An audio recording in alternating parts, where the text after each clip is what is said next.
कुछ लोग कहते हैं कि जी पुर्तगाल जाना चाहिए, पेपर मिल जाते हैं और ज़िंदगी बन जाती है। कुछ लोग कहते हैं कि जी पुर्तगाल नहीं जाना चाहिए क्योंकि वहाँ पर बड़ी ज़लालत है, बड़ी ख्वारी है, बड़ी मुशक्क़त है, उसके बावजूद पेपर किसी काम के नहीं है। तो मैं अभी रिसेंटली पुर्तगाल में रह के आया हूँ, अभी मैं फ्रांस में मौजूद हूँ।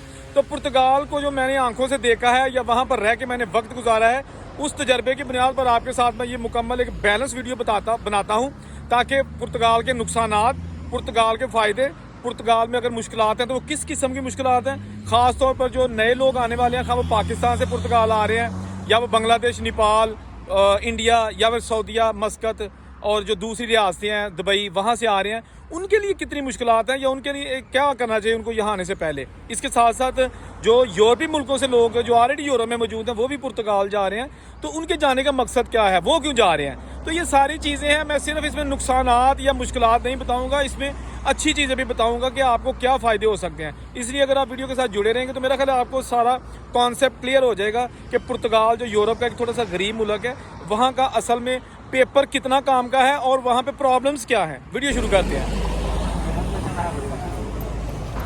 जी। तो पुर्तगाल यूरोप का एक मुल्क है जिसकी सरहदें मिलती हैं स्पेन के साथ, और यहाँ पर भी यूरो चलता है।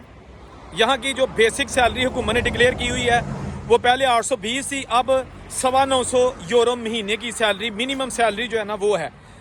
लेकिन जॉब मिलना वहाँ पे मुश्किल है। बात करेंगे पुर्तगाल के कार्ड के हवाले से और पुर्तगाल जाने के फ़ायदे के हवाले से।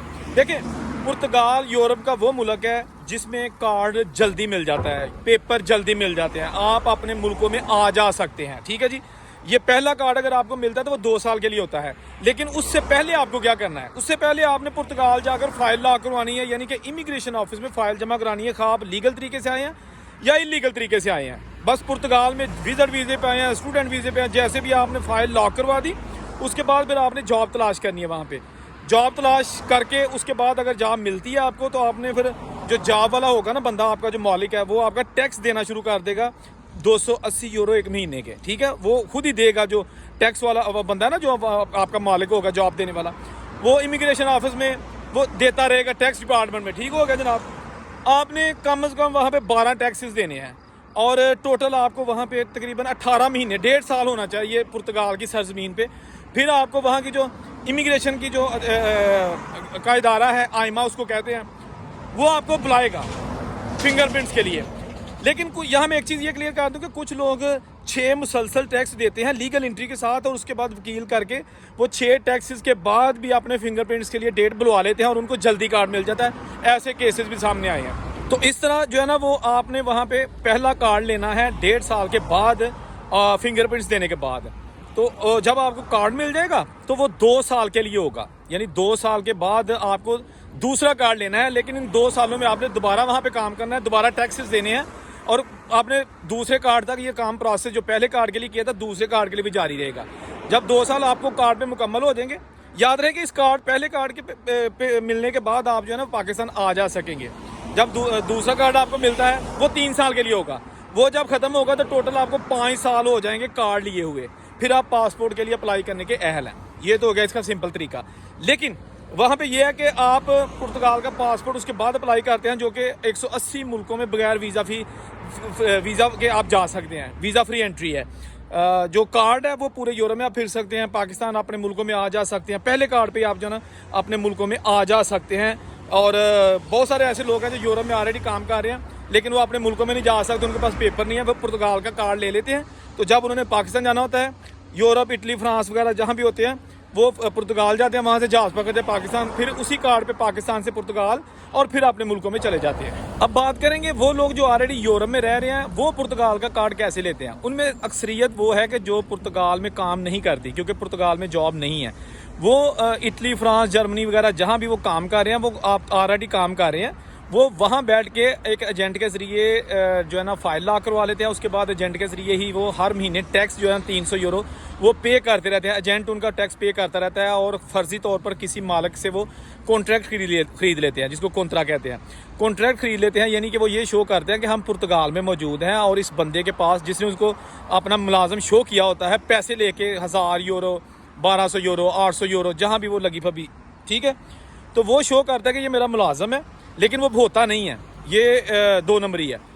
तो वो टैक्स जो है ना वो अपने मुल्कों में यानी कि France, Italy, Germany, Belgium, Norway वगैरह बैठ के ना टैक्स जो है ना वो पुर्तगाल में देता रहता है। तो इस तरह फिर जब फिंगरप्रिंट्स की डेट आती है तो वो एजेंट उसको बता देता है कि भाई फलां तारीख को आपकी फिंगरप्रिंट्स की डेट है तो आप पुर्तगाल आ जाइए। वो बंदा आ जाता है, उसके बाद फिर उनका फर्दर प्रोसेस हो जाता है। तो जो लोग वहाँ पे पुर्तगाल में रह के काम करना चाहते हैं उनको सैलरी जो है ना वो थोड़ी मिलती है, यानी कि बेसिकली तो जो गवर्नमेंट की सैलरी है ना मिनिमम 820 या भी उन्होंने 900 से ज़्यादा की है, लेकिन ऐसी मिलती नहीं है बहुत सारे लोगों को वहाँ पे जो इस्तेहसाल किया जाता है। ये मैं अभी थोड़ा सा आपको नेगेटिव चीज़ें बताना चाह रहा हूँ। एक बंदा जाता है वहाँ पे कि जी पुर्तगाल जाएंगे भाई काम मिल जाएगा, भाई काम मिलना मुश्किल है। मैंने जहाँ देखा ना वहाँ रह के 2-3 बार मैं पुर्तगाल गया हूँ, पेपरों के लिए नहीं गया था, मैं वैसे ही घूमता फिरता रहता हूँ। तो वहाँ पर काम मिलना मुश्किल है, काम नहीं है, रहाइश नहीं है। रहाइश जो है ना वो आपको मिलेगी कैदियों की तरह रहाइश होती है, और वो भी जनाब आपको महंगी मिलती है। रहाइश के मसले हैं। अगर आप फैमिली के साथ आ रहे हैं डायरेक्ट पुर्तगाल तो फिर तो बेशक आप ये मेरा ख्याल है कि समझ लें कि आपने अब ख्वार होना है, क्योंकि खर्चे बहुत ज़्यादा हैं। यूरो में आपने हर चीज़ पे करके ख़रीदनी है। बच्चे हैं आपके, फैमिली है, मिसिज़ है, सेपरेट घर चाहिए, तो 1500 से 1600 यूरो महीने का खर्चा एक कपल के लिए जो है ना वो कम से कम लग जाता है, ठीक है ना, खा पी के रहने के बावजूद। अगर आप सिंगल आते हैं डायरेक्ट पुर्तगाल आते हैं तो हो सकता है कि आप थोड़ी ख्वारी करके पुर्तगाल जो है ना वो जॉब मिल जाए, लेकिन बड़ा मुश्किल है।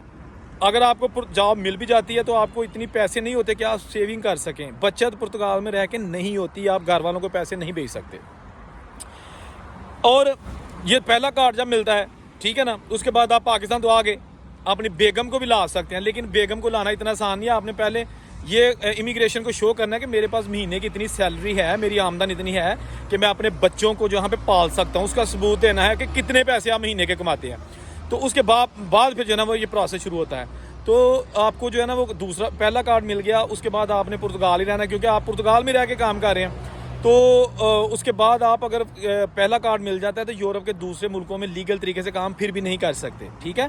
पुर्तगाल का कार्ड का मतलब है कि आपने पुर्तगाल में ही काम करना है, ठीक है। फ्रांस के कार्ड का मतलब है कि फ्रांस में ही काम करना है। दूसरे मुल्कों में आप आ जा सकते हैं, गैर कानूनी तौर पे नहीं, लीगल तरीके से आ जा सकते हैं। जो शेंगन एरियाज़ हैं 30 के करीब मुल्क हैं, लेकिन आप वहाँ पे काम नहीं कर सकते, ठीक है ना, लेकिन लोग करते हैं।